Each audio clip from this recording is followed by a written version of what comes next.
Beyond the headlines, everyone. On the show today, our attention is turned to tourism and how it can play a prominent role in Nigeria's economic diversification under the Tinubu administration. Tourism, as you know, globally contributes nearly 10% of GDP and 1 in every 10 jobs, according to the World Travel and Tourism Council. In Nigeria, that contribution reportedly remains far below potential, despite our culture, our history, and creative capital. Today's guest is someone many of us knew on this side of the camera until very recently. Journalist, storyteller, cultural advocate, who months ago crossed over from asking tough questions to answering them. Ola Awakan is the Director General of the Nigerian Tourism Development Authority, appointed in September with a clear brief to reposition tourism as a serious economic sector, not a side conversation, and see how it can align with President Tinubu's renewed hope agenda. So today the questions are direct. Can tourism genuinely support economic diversification beyond oil? What exactly has changed at NTDA under Awakan, and how will success be measured, not in slogans this time, but in jobs and revenue and investor confidence? Ola Awakan, welcome back to the other side of the table. Thank you so much for having me. It's always a delight. Absolutely. I know. It's your harvest time now to answer all the questions you've asked before. I'm here. Congratulations once again. Thank you so much. So you've spent years interrogating public officials. Now you are one yourself. How's that transition shaping how you run NTDA, especially around concepts of transparency, delivery timelines, and public accountability? Okay, so it's an interesting adventure for me, and it's good to say that this focus on turning around the tourism sector is something that I have been doing, but not on a bigger scale like this. And it's good to use this opportunity to thank President Bola Ahmed Tinubu, GCFR, for giving me the opportunity to serve in this capacity. I've seen that tourism, you said tourism to support the economic drive or diversification. No, tourism is to drive economic growth and development. And Nigeria is still yet to see this as a serious, very serious sector. But to the glory of God, President Bola Ahmed Tinubu has identified the strength and the potential of tourism for nation building. That was why when he came on board, he created the tourism ministry, and at the end of it, after a few months, and got merged with the arts, culture, now tourism and creative economy. It's because we know that tourism, if evaluated from the perspective of the value chain that it has, can contribute over 25% to the GDP of this country, because tourism has a value chain. If you're talking about tourism, you can't talk about transportation without tourism. You can't talk about tourism without transportation. You can't talk about tourism without culture. You can't talk about tourism without the creative economy. You can't talk about tourism without hospitality.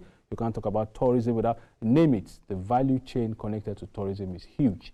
And if we take the contribution of these subsectors and we put them together into a broader perspective, you will discover that the contribution of tourism to the GDP is going to be even beyond 25%. So we have identified that, and what we're doing basically is to see how we can use storytelling from my own perspective, from what NTDA, the Nigerian Tourism Development Authority, with our mandate to market Nigeria, our mandate to promote, to develop and promote our tourism, tourist destinations, our tourism assets, at the same time to regulate the tourism sector in Nigeria, because NTDA is the apex and it's the the foremost tourism agency in Nigeria. So it's an interesting adventure for me, and I'm finding it cool, working in this line, working to ensure that we bring about the diversification plan of President Bola Ahmed Tinubu, GCFR, using the renewed hope agenda, to give hope to Nigerians, to use tourism as a tool for economic development. So we are pushing it, and we're coming up with different initiatives. We're coming up with different plans, agenda to unite the various stakeholders in the tourism sector. And we're going to talk about those ideas and the things you plan to bring on board. But it's very ambitious to say that it can even account for more than 25% of our GDP. But what realistically, from what you've seen thus far, limits that potential in Nigeria? We've had conversations around policy gaps, infrastructure, security perception.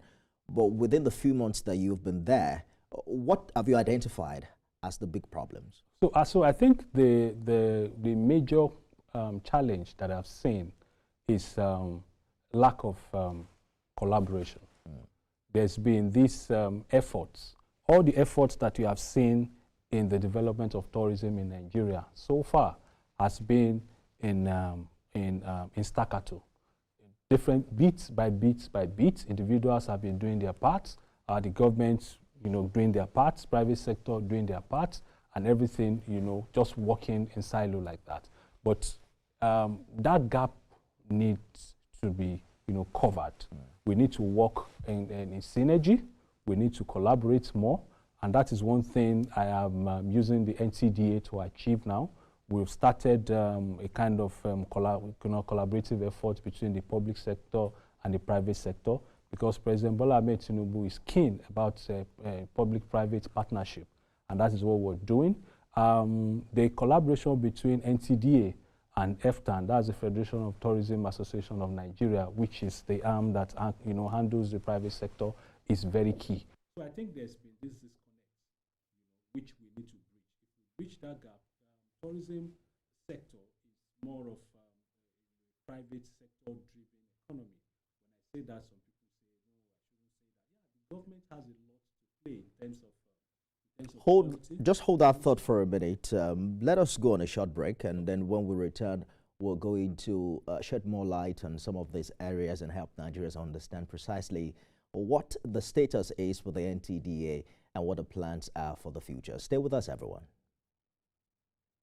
DG NTDA, Ola Awakan is right here with us in the studio. Thank you for staying the course in the conversation. Precisely when you assumed office, I know you've talked about the fact that some of these things did not work well with collaboration, but what did you find?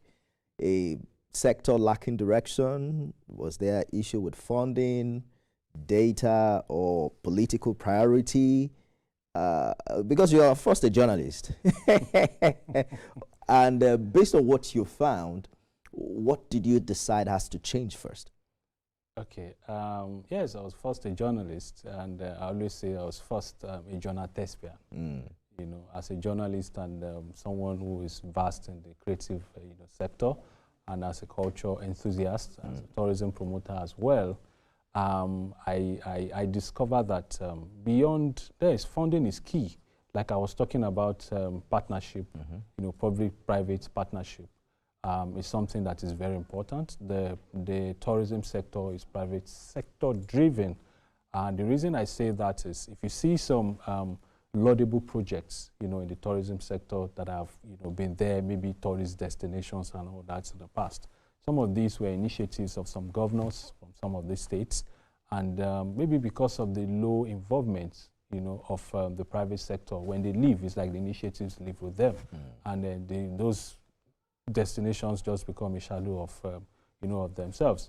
So, but when you have the private sector having a good, a good chunk of involvement in those projects, when you leave as a government, as a public servant, you're just there for a period of time.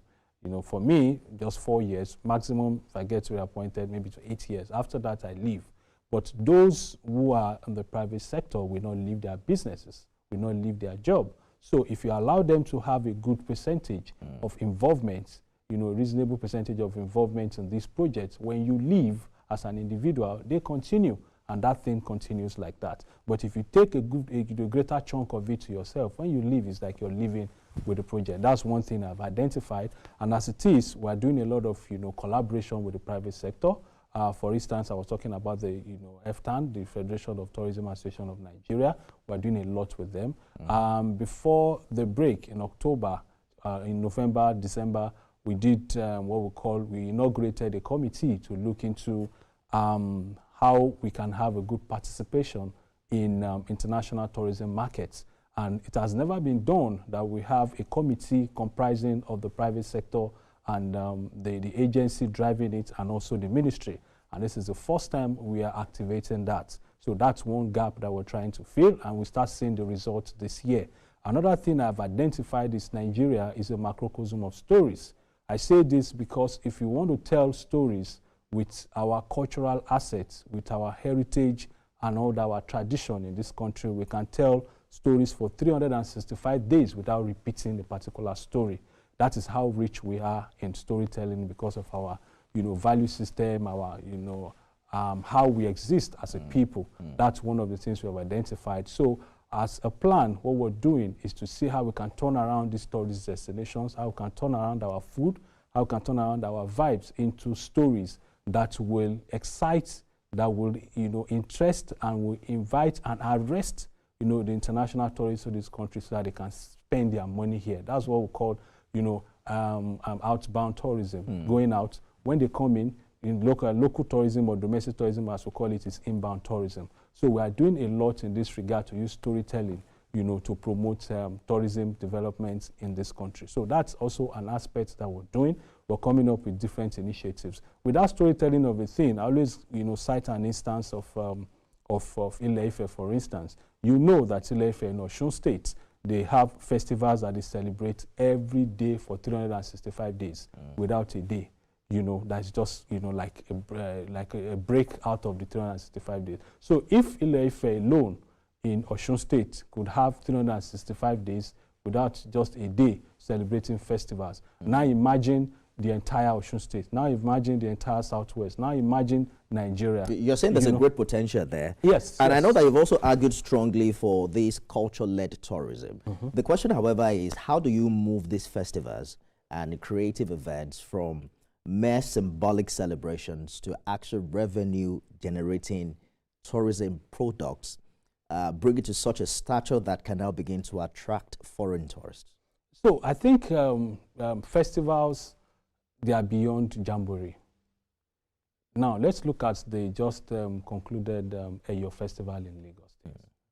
If the Lagos State, they are going to account for how that has added to the economic strength of the states, they will tell you it's huge. If you were at Tafawa Balewa Square, you could see how, those Nigerians from diaspora, international tourists, and local tourists, how they converged on Tafawa Balewa Square, and their convergence there is not, they didn't converge just for jamboree alone. Their convergence touched on the different value chain of tourism, because coming there alone for all the different, merchants that were there, they bought things from them. Staying in the country or staying in the state within that period of time, they spent money on transportation. Staying within the state, they spent money on hospitality. Staying in the state, they spend money on so many things. This money that they are spending, where are you injecting the money into? You are injecting the money into the economy. So what we're saying is that, look, tourism festivals, Osun Osogbo festivals, name it, festivals across the country, they are not just for jamboree. The only challenge that we have that I see is that we don't have accurate data, which is a big challenge. And one of the things we are doing with NTDA is to see how we can create initiatives to be able to get this data out.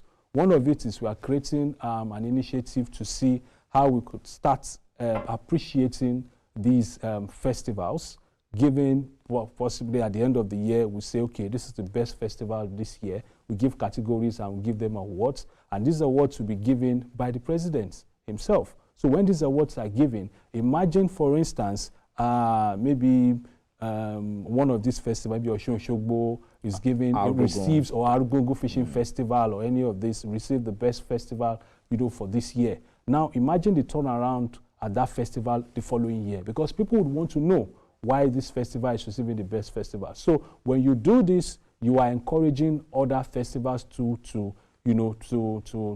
upgrade. When they upgrade, and what we're looking at is not just saying because of your jamboree we are recognizing you. What we're saying is what is the impact of your festival to your immediate community, and so many other things like that. Nigeria's creative economy is largely youth-driven. Beyond appearances, beyond performances, how are young Nigerians being integrated into this tourism value chain? And what are we doing differently to get them, productively engaged? So I think young Nigerians are doing a lot in their, individual spaces.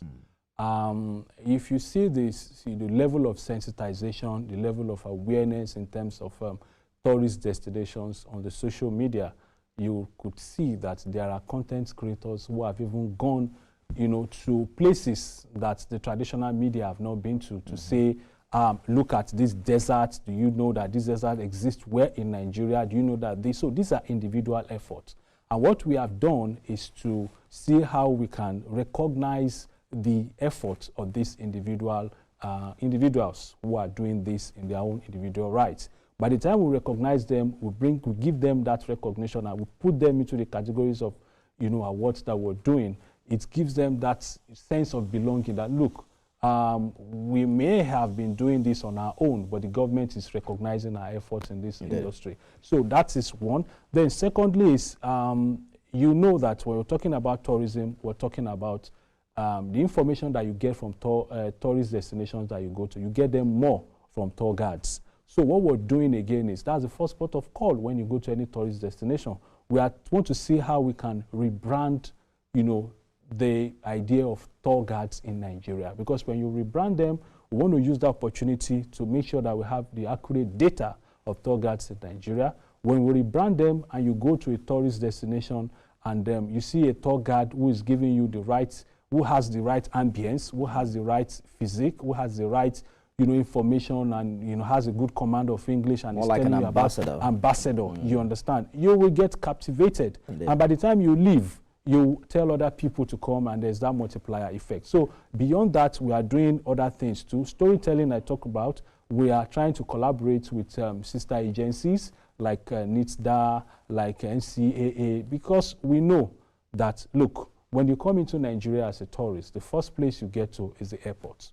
When you get to the airport, the way you're being received at the airport will determine how you either stay longer or you decide to go maybe the following day or the following week. We're running out of time now, but one of the biggest challenges that you now have to face is the security perception, which remains one of Nigeria's biggest tourism problems.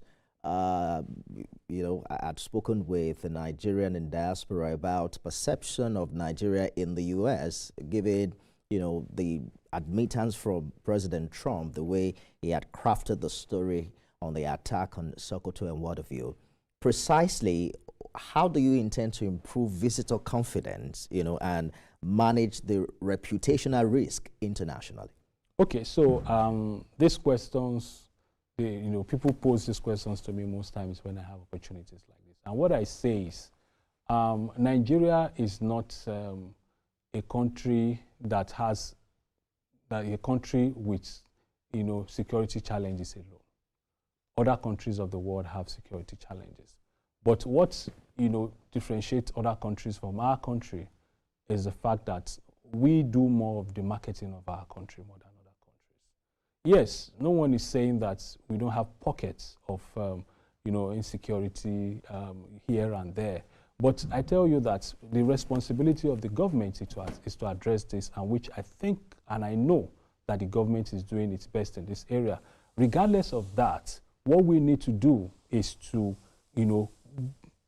see how best we can talk about the positivity of this country. Some people in diaspora believe that Nigeria is not safe, that you cannot even walk freely on the street. But I ask you, Nifemi, don't you walk freely on the streets? You have your families there. Yes, pockets of challenges and all that, but they have been addressed by the government. We need to do more of marketing of this country. We need to do more in this regard, and I think that is what we need to do. We need especially to be at a time where patriotic at the time, at a time like this. There are people even think that Africa is a country. So when we do this, yes. we, the confidence of investors, because we cannot, solve this problem alone. We cannot promote our tourism alone. We need to work more with investors. We need to generate money. We need to generate funding. As part of the mandate of NTDA, there are some levies too that, we need to, generate, where some funding on this we need to do, which we are going to start, working on, to ensure that we fund the sector. We want to have the tourist destination, which is part of my plan. We are working, to create a technology that will give us what we call the virtual reality that will be sent, because we're partnering with the Foreign Affairs, Minister of Foreign Affairs, that will take to all the missions across the globe. So even from outside the country? From outside the country, you can have an idea of Nigeria, and when you come This is a conversation we have to continue because we have completely run out. You already started talking like a politician. I find it difficult to stop you. But what's it like wearing agbada? Because I see that's what you wear these days. Do you miss your normal jeans or shirt as a reporter? That's Naija flavor. That's the Naija vibe. We have to keep pushing and talking about our vibes. In our clothing, in our food, in our dance, in our music, in everything, we need to promote Nigeria. Good place to live it. Director General, Nigeria Tourism Development Authority, Ola Awakan, thank you so much for talking to us. Thank you so much for having me. I will wish you all the best. Well, tourism is often described as Nigeria's untapped potential. The harder question is whether policy, infrastructure, and political will can finally catch up with that potential. Today's conversation with Dr. Awakan brings that question sharply into focus, and we're going to be monitoring that agency very closely. That's our show today, everyone. You can watch it again at midnight and 6 a.m. tomorrow. I am Nifemi Oguntoye. Thank you for joining us.